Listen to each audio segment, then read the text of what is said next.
Dijiste que lo vas a matar. Exactamente. ¿Pero por qué? ¿Solo porque te pegó? Sí, por eso y por un par de cosas más. Ya sé que se portó cruelmente contigo. Foi un castigo espantible. Pero non creo que esa sea una razón para matalo. ¿Una razón?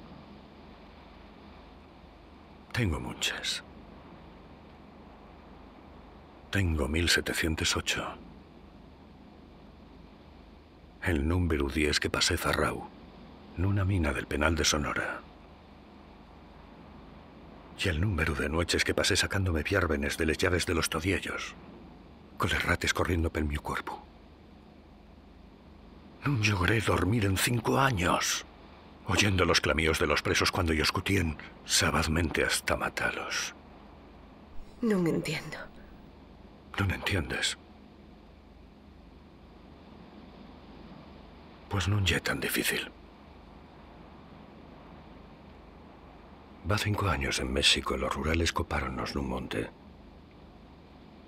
Él foi a buscar caballos de refresco. Y non tornó. Y era el mío mellor amigo. Y deixóme abandonado. ¿Y sabes por qué? Por 2 fardelinos d'oro.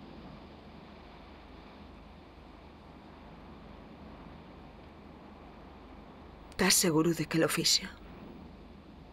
Sí. Bien, ya la mio murnia historia. Acabando, esperaba que vinieras conmigo. Después de cometer un crimen. Non é un crime. Tengo de asustar cuentes como fadría cualquier home. ¿Y tú piensas que si agora lo mates, vas parecer más home? Pues non lo sé.